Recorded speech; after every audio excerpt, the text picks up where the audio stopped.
여러분 아마 이 내용은 모르셨을 겁니다. 내가 당연히 보험금을 받을 수 있을 거라 보험금을 청구했는데 보험금 지급이 거절된다고 합니다. 왜일까요? 이 내용 지금부터 알려드릴 테니까 많은 분들에게 공유해 주시기 바랍니다. 여러분의 보험금은 소중하니까요. 본광고는 생명보험 광고 심의 기준을 준수하였으며 유효기간은 심일로부터 1년입니다. 안녕하세요. 보험 전문가 김영웅입니다. 내가 가진 실손보험에서 보험 처리가 될 줄 알고 병원에서 치료를 받았는데 나중에 보상이 안 된다고 들으면 정말 억울하지 않을까요? 실손보험은 제2의 건강보험으로 불리며 전체 국민 중 3,997만 명이 가입한 보험이지만 여전히 많은 가입자가 실손보험에 가입하면 진료비, 전액을 돌려받는다라고 알고 있다고 합니다.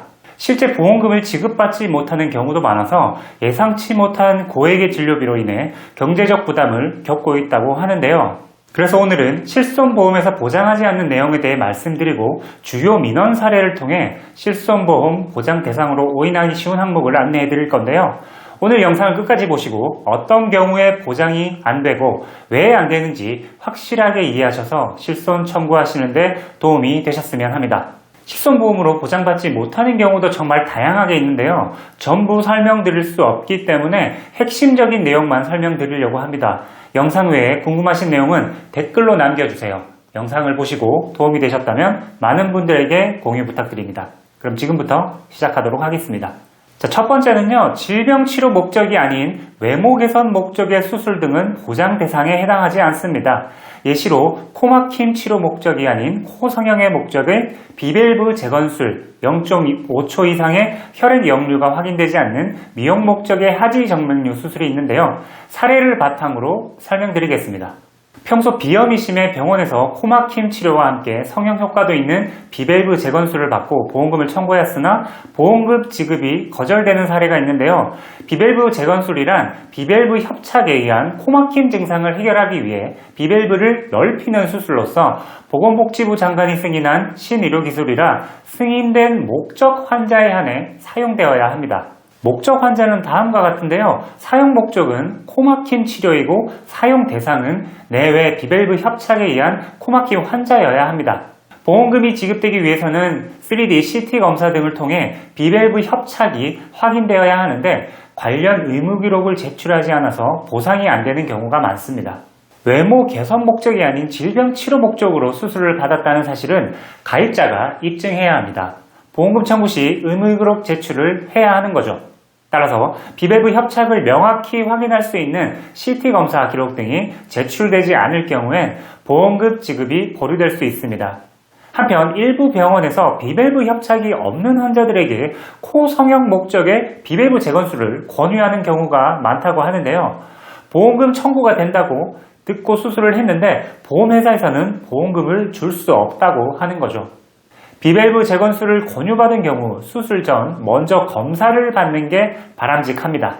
종아리에 돌출된 핏줄로 고민하던 중 병원에서 하지정맥류 수술을 받고 보험금을 청구하였으나 보험금이 지급 거절되는 경우도 있는데요. 하지정맥류란 하지정맥 판막의 기능장애로 혈액이 역류함에 따라 피부 밑의 정맥이 비정상적으로 늘어나서 피부 밖으로 돌출되는 질환입니다.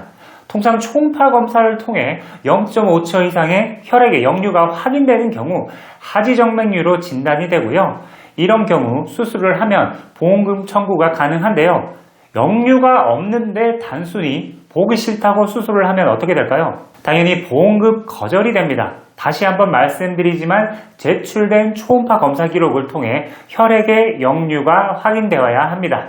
하지정맥류 치료 방법은 증상에 따라 압박치료, 약물치료, 경화요법, 수술치료 등으로 다양한데요. 하지정맥류 수술을 받고 보험금을 청구하는 경우 초음파 검사 기록 등 진단을 확인할 수 있는 의무 기록을 반드시 제출하여야 합니다. 초음파 검사 기록이 제출되지 않을 경우 외모 개선 목적의 수술로 판단되어 보험금이 지급되지 않을 수 있습니다. 따라서 수술 등 치료를 받기 전 검사를 먼저 해보시는 것을 추천드립니다. 수능 시험을 마치고 친구들과 함께 병원에서 미뤄왔던 쌍꺼풀 수술을 받고 보험금을 청구하였으나 보험금 지급이 거절되었는데요. 눈이 작다든지 더 이뻐지고 싶은 마음의 외모 개선을 위한 쌍꺼풀 수술은 보장 대상이 아니며 안검 하수, 안검 내반 등의 질병 치료 목적의 쌍꺼풀 수술은 보장이 가능합니다. 보건복지부 장관은 신체의 필수 기능 개선 목적이 아닌 쌍꺼풀 수술을 비급여 대상으로 명시하고 있습니다. 따라서 쌍꺼풀 수술에 대한 진료비가 비급여로 청구되었다면 외모 개선 목적 수술에 해당하므로 보험금이 지급되지 않습니다. 다만 건강보험심사평가원의 진료비 확인 결과 쌍꺼풀 수술비가 비급여에서 요양급여로 변경된 경우 그런 결과를 근거로 보험회사에서 보험금 지급을 다시 청구할 수 있습니다. 병원에 납부한 진료비가 건강보험 대상 요양급여에 해당하는지 여부를 확인하는 제도로 건강보험심사평가원 홈페이지 www.hirraor.kr을 통해 신청할 수 있습니다. 자, 두 번째는 질병 치료 목적이라 하더라도 안경, 콘택트 렌즈, 목발, 보청기, 보정기 등의 구입 비용은 보장 대상에 해당하지 않습니다. 자, 등산 중 무릎을 다쳐서 병원에 입원한 다음 수술을 받았고 일상생활에서 사용할 목적으로 퇴원 시 목발 구입 후 보험금을 청구하였으나 보험금이 거절된 사례가 있고요. 수면 무호흡증을 겪던 중 의사의 권유로 하악정방 유도장치 구입 후 보험금을 청구하였으나 보험금 지급이 거절된 사례도 있습니다.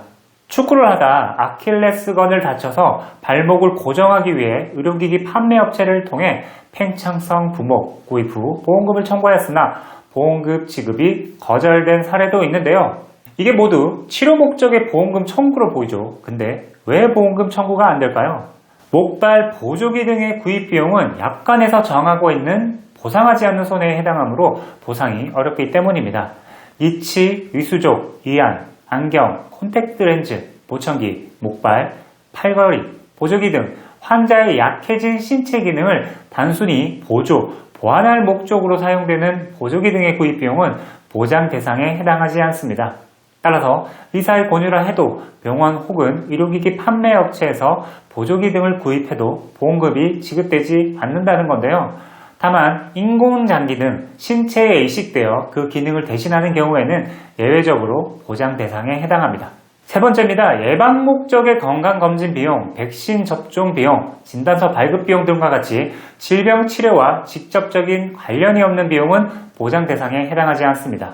비자 발급을 신청하기 위해 건강검진센터에서 건강검진을 받은 후 보험금을 청구했으나 보험금 지급이 거절된 사례, 유명 배우가 출연한 TV 광고를 보고 동네 병원에서 대상포진 백신을 접종한 후 보험금을 청구했으나 보험금이 거절된 사례.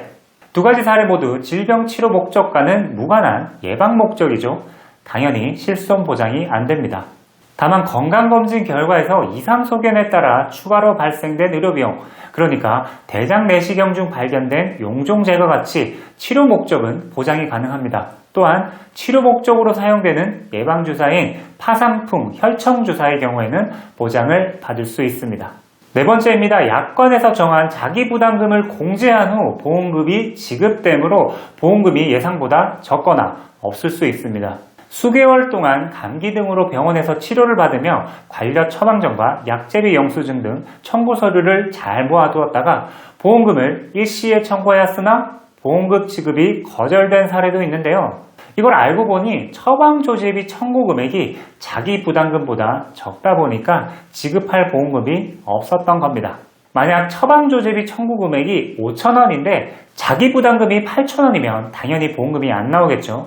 자기 부담금보다 높은 청구 금액이 있어야 부담금을 공제하고 보험금이 지급됩니다. 가입 시기, 담보 유형, 입원, 통원, 외래, 처방조제비, 비급여 등에 따라 적용되는 자기 부담금이 다르기 때문에 보험금 청구 시 가입한 실손보험의 자기 부담금을 꼭 확인하시기 바랍니다. 이것 외에도 치질, 제왕절개, 치과치료, 요실금, 비만, 해외치료 등 여러 항목들이 실손보험에서 보장하지 않는 면책 항목들인데요. 이런 내용을 모르고 당연히 보험금을 받으실 거라 생각해서 먼저 치료하는 경우가 많습니다. 이후에 보험금 청구를 하면 보험금 지급 거절이라는 연락을 받게 되는 거죠. 오늘 영상 내용을 잘 메모하시고 스크린샷 해두셔서 예상치 못한 의료비 지출은 하지 않으셨으면 합니다. 이렇게 실손에서 보장하지 않은 항목들을 간단하게 알아봤는데요. 아마 알려드린 내용 외에도 다양한 일들로 인해 실손보험 보장을 못 받거나 보장이 되는 건지 궁금한 분들이 많으실 것 같은데요. 댓글 남겨주시면 제가 확인하고 알고 있는 내용들을 답변 드리도록 하겠습니다. 준비한 내용은 여기까지고요. 도움이 되셨다면 구독과 좋아요 그리고 많은 공유 부탁드립니다. 가족분들과 지인분들이 알아도 좋을 내용이니까요. 그럼 다음에 또 찾아오겠습니다. 오늘도 좋은 하루 되세요. 감사합니다. 본광고는 생명보험 광고 심의 기준을 준수하였으며 유효기간은 심일로부터 1년입니다.